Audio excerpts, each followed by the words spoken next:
y a deux facteurs en fait qui vont dans ce sens-là. C'est qu'il y a une demande de plus en plus importante des habitants de bénéficier d'une alimentation qui serait produite localement, qui serait produite dans des conditions environnementales saines, comme du bio notamment, et qui serait équitable pour les producteurs. Et ce qui était le cas par exemple au sortir de la guerre, il y avait une ceinture maraîchère autour de Paris qui nourrissait environ 70% des Parisiens et qui a disparu aujourd'hui. Et autour des agglomérations, cette part des circuits courts, elle est tombée entre 2 et 5%. Et nous, ce qu'on pense, c'est que de rehausser cette part à plutôt 10-20%, c'est-à-dire de la consommation d'une agglomération serait constituée de 10 à 20% d'une alimentation produite localement et laissant 80% comme aujourd'hui, eh bien ça nécessiterait la mise en culture de centaines de milliers d'hectares et de plusieurs milliers d'exploitations, on va dire, et donc de nouveaux chefs d'exploitation, et ça permettrait de lutter contre une tragédie qui est silencieuse aujourd'hui, mais qui est le non-renouvellement des générations agricoles. On perd 2,5% de nos agriculteurs chaque année. Ils sont environ 450 000 et donc ça diminue de 2,5%. Ils seront 200 000 en 2050 si on ne fait rien. Et donc c'est cette finalement double enjeu qui est intéressant. C'est les attentes des consommateurs d'une alimentation durable et locale et équitable. Et d'autre part, eh bien, la lutte contre la désertification agricole et donc pour le renouvellement des générations agricoles. Et ces deux phénomènes font que ça rend très important cette stratégie de relocalisation d'agriculture.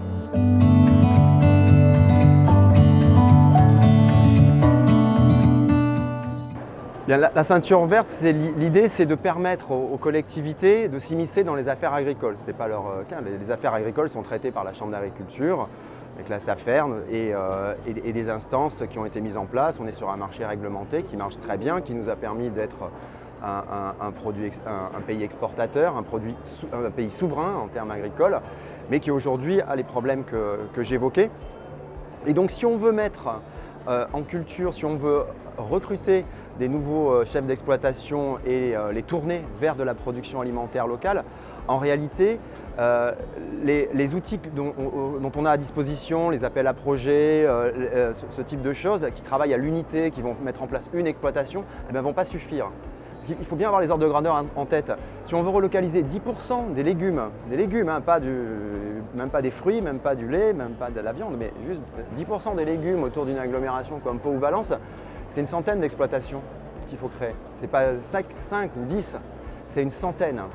Donc il faut créer, non pas des exploitations, il faut créer des machines à créer des exploitations. Et donc notre solution, nous, c'est de fabriquer justement des machines à créer des exploitations qui sont des sociétés coopératives d'intérêt collectif, donc des sociétés qui s'inscrivent dans le champ de l'économie sociale et solidaire et d'y réunir et qui réunissent finalement les collectivités qui ont cette ambition politique et puis les acteurs de la filière, qu'ils soient de la Chambre d'agriculture, la SAFER, les groupements d'agriculteurs biologiques, les CIVAM, et puis les acteurs de l'aval, les légumeries, vous savez, et les magasins de producteurs, etc. Voilà, on crée donc pour les collectivités la possibilité de passer à l'action.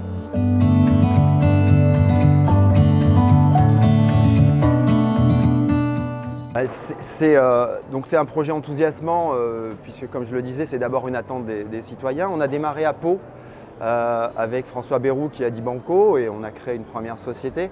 Et on en a créé aujourd'hui une à Valence, on en a une à Limoges et on est en train d'en créer deux autres au Havre et à Poitiers.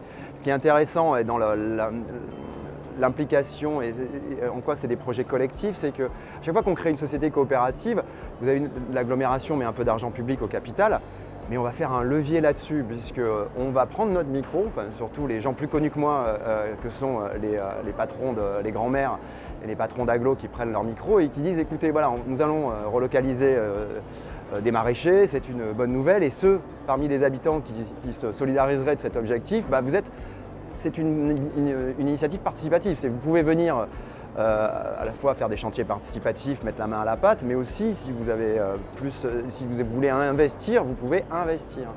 Et en réalité, à chaque fois qu'on fait ça, ça fonctionne.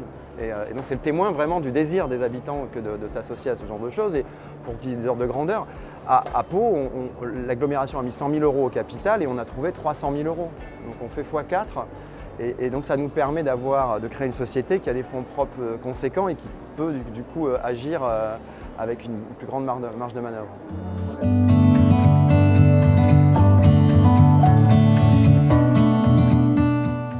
Donc je vous l'ai dit, il y a plein de facteurs limitants qui ne permettent pas à cette vision de s'accomplir. Aujourd'hui, 10%, si on reprend 10% à Paris, c'est 1700 exploitations, 10% à Marseille, c'est 900 exploitations. Donc les éléments limitants, ça va être la volonté politique. Parce qu'on l'a dit, on crée des sociétés. Pourquoi on crée des sociétés? Parce que ce sont la meilleure manière, on pense, de traiter cette politique publique, parce qu'on ne pense pas qu'on y arrivera avec un plan. Et même un grand Grenelle de l'agriculture n'y fera rien, puisqu'il y a trop d'incertitudes pour qu'on puisse planifier quoi que ce soit. Les incertitudes sont les suivantes, c'est combien il y aura de porteurs de projets qui seront capables d'aller au bout. Nous, il y en a plusieurs milliers chaque année, mais nous, on en rencontre 100 pour en prendre 10. Donc, est-ce qu'il y aura donc des vocations qui vont suivre? Ou est-ce qu'il y aura au contraire une crise des vocations, comme c'est le cas aujourd'hui? Donc est-ce qu'on va réussir à re-rendre ces métiers attractifs? Et quel va être le pourcentage de porteurs de projets qui vont réussir? Combien vont échouer? Pour l'instant, on a des bons chiffres, mais on ne sait pas. Quelle est la profondeur réelle du marché des circuits courts? Je vous ai dit 10%, parce que ça paraît raisonnable et les politiques se lancent là-dessus et c'est ce qu'on ressent. Mais peut-être que c'est 8 ou peut-être que c'est 22.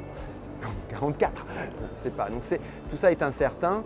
Et en dernier lieu, il y a bien entendu l'accès au foncier, puisque l'accès à l'argent, comme je vous l'ai dit, on l'a résolu. Vraiment, ça fait partie des problèmes qui sont à la fois donc avec récolter les fonds propres et grâce à nos partenaires bancaires, le crédit coopératif, le crédit agricole, donc d'avoir accès à des emprunts bancaires. Donc l'argent n'est pas un problème, mais c'est l'accès au foncier où il y a une concurrence farouche.